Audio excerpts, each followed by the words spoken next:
तो एजुकेशन की दुनिया में एक बहुत बड़ा तूफान आने वाला है।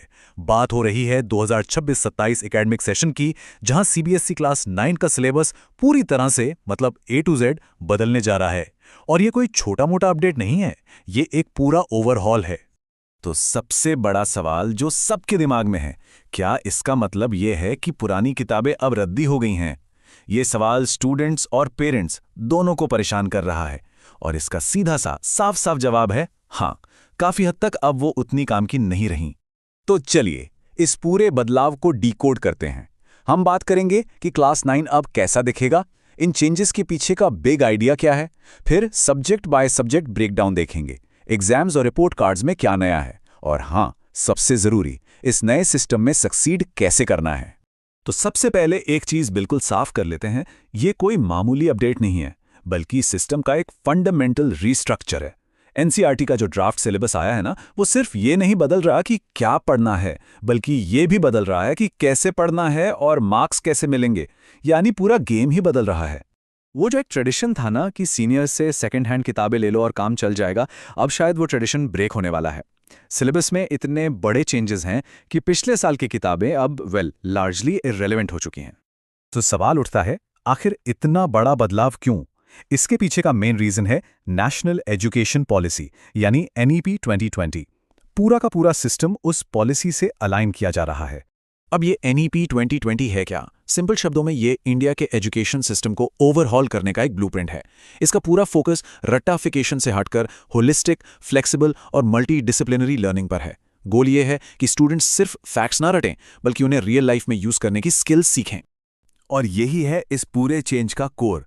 हम शिफ्ट कर रहे हैं रोट लर्निंग से कॉम्पिटेंसी बेस्ड लर्निंग की तरफ।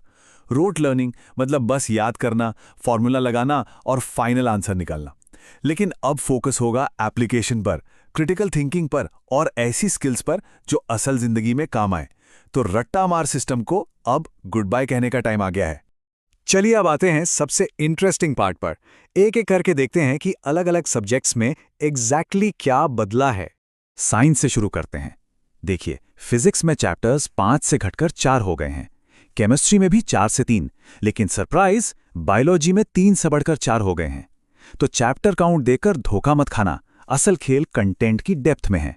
चेंजेस काफी सिग्निफिकेंट हैं, जैसे फिजिक्स से ग्रेविटेशन वाला चैप्टर हटा दिया गया है और work energy and simple machines में पुलीज और लीवर्स जैसे प्रैक्टिकल टॉपिक्स ऐड किए गए हैं। केमिस्ट्री से वो पहला आमतौर पर रटने वाला chapter matter in our surroundings हटा दिया गया है। और बायोलॉजी में रिप्रोडक्शन और डाइवर्सिटी जैसे बिल्कुल नए चैप्टर्स इंट्रोड्यूस किए गए हैं और सेल टिश्यू वाले टॉपिक्स को मॉडर्न बायोलॉजी से अपडेट किया गया है। अब आते हैं मैथ्स पर, जहां कहानी थोड़ी अलग है। यहाँ चैप्टर्स 12 से बढ़कर सीधे 15 हो गए हैं। साफ मतलब है कि डिफिकल्टी लेवल अप होने वाला है, क्योंकि कुछ एडवांस्ड कॉन्सेप्ट्स अभी से इंट्रोड्यूस हो रहे हैं। और ये देखिए, ये कोई हल्के फुल्के टॉपिक्स नहीं है। एपी और पेयर ऑफ लीनियर इक्वेशंस जो पहले क्लास 10 में पढ़ते थे, अब क्लास 9 में है। और हद तो तब हो गई जब क्लास 11th का टॉपिक जीपी यानी ज्योमेट्रिक प्रोग्रेशन सीधे क्लास 9 में आ गया। वाओ! तो हाँ, मेंटली प्रिपेयर रहना होगा एक हायर डिफिकल्टी लेवल के लिए। अब बात सोशल साइंस की। यहाँ चैप्टर्स कम हुए हैं, 20 से घटाकर 16 कर दिए गए हैं। लेकिन इसका मतलब ये बिल्कुल नहीं कि सब्जेक्ट आसान हो गया, बल्कि इसको और ज्यादा मॉडर्न और रेलेवेंट बनाया गया है। जैसे कि हिस्ट्री में अब अर्ली ह्यूमन हिस्ट्री से लेकर 1200 सीई तक कवर किया जाएगा, जिसमें हड़प्पन कल्चर भी शामिल है। ज्योग्राफी में प्लेट टेक्टोनिक्स जैसे हायर लेवल कॉन्सेप्ट्स डाले गए हैं। पॉलिटिकल साइंस में जस्टिस, अथॉरिटी, इलेक्शंस जैसे टॉपिक्स हैं। और इकोनॉमिक्स को तो बहुत ही प्रैक्टिकल बना दिया है, बजटिंग और इनकम टैक्स जैसे टॉपिक्स के साथ। और इंग्लिश में तो पूरा फेसलिफ्ट हो गया है। पुरानी बिहाइव और मोमेंट्स टेक्स्ट बुक्स को रिप्लेस कर रही है एक बिल्कुल नई किताब जिसका नाम है कावेरी। तो अब जब पढ़ने का तरीका बदल रहा है, तो जाहिर है कि असेसमेंट का तरीका यानी एग्जाम्स और रिपोर्ट कार्ड्स वो भी बदलेंगे। चलिए देखते हैं कैसे। एक बड़ी खबर है, ओपन बुक एग्जाम्स की वापसी हो रही है। याद है 2014 में ओटीबीएस शुरू हुआ था, जो 2017 में बंद हो गया। अब 2026 से ये वापस आ रहा है, लेकिन इंटरनल एग्जाम्स के लिए। गोल वही है, रटाफिकेशन चेक नहीं करना, बल्कि नॉलेज को अप्लाई करने की एबिलिटी टेस्ट करना। रिपोर्ट कार्ड का कॉन्सेप्ट भी पूरी तरह बदल जाएगा। अब आएगा होलिस्टिक प्रोग्रेस कार्ड या HPC।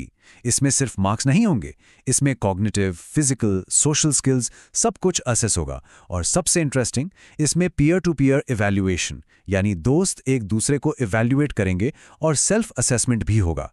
बेसिकली एक 360 डिग्री फीडबैक रिपोर्ट कार्ड। तो इतने सारे चेंजेस के बीच अब आगे का रास्ता क्या है, सक्सेस के लिए क्या करना होगा, इस पर बात करते हैं। तो नया गेम प्लान क्या होना चाहिए? पॉइंट नंबर 1, पुरानी किताबें मत खरीदिए, वो काम नहीं आएंगी। नंबर 2, रट्टा मारना बंद, अंडरस्टैंडिंग और एप्लीकेशन पर फोकस शुरू। नंबर 3, मेंटली प्रिपेयर्ड रहिए क्योंकि डिफिकल्टी लेवल बढ़ गया है। और सबसे इंपॉर्टेंट, कॉन्सेप्ट्स को रियल वर्ल्ड सिचुएशन से कनेक्ट करके सीखना होगा। यही है सक्सेस का नया मंत्र। तो साफ है कि ये सिर्फ एक सिलेबस चेंज नहीं है, ये एजुकेशन की तरफ देखने का एक नया नज़रिया है, एक नया अप्रोच। तो आखिरी सवाल ये है कि क्या हम एजुकेशन के फ्यूचर की एक झलक देख रहे हैं? सोचने वाली बात है।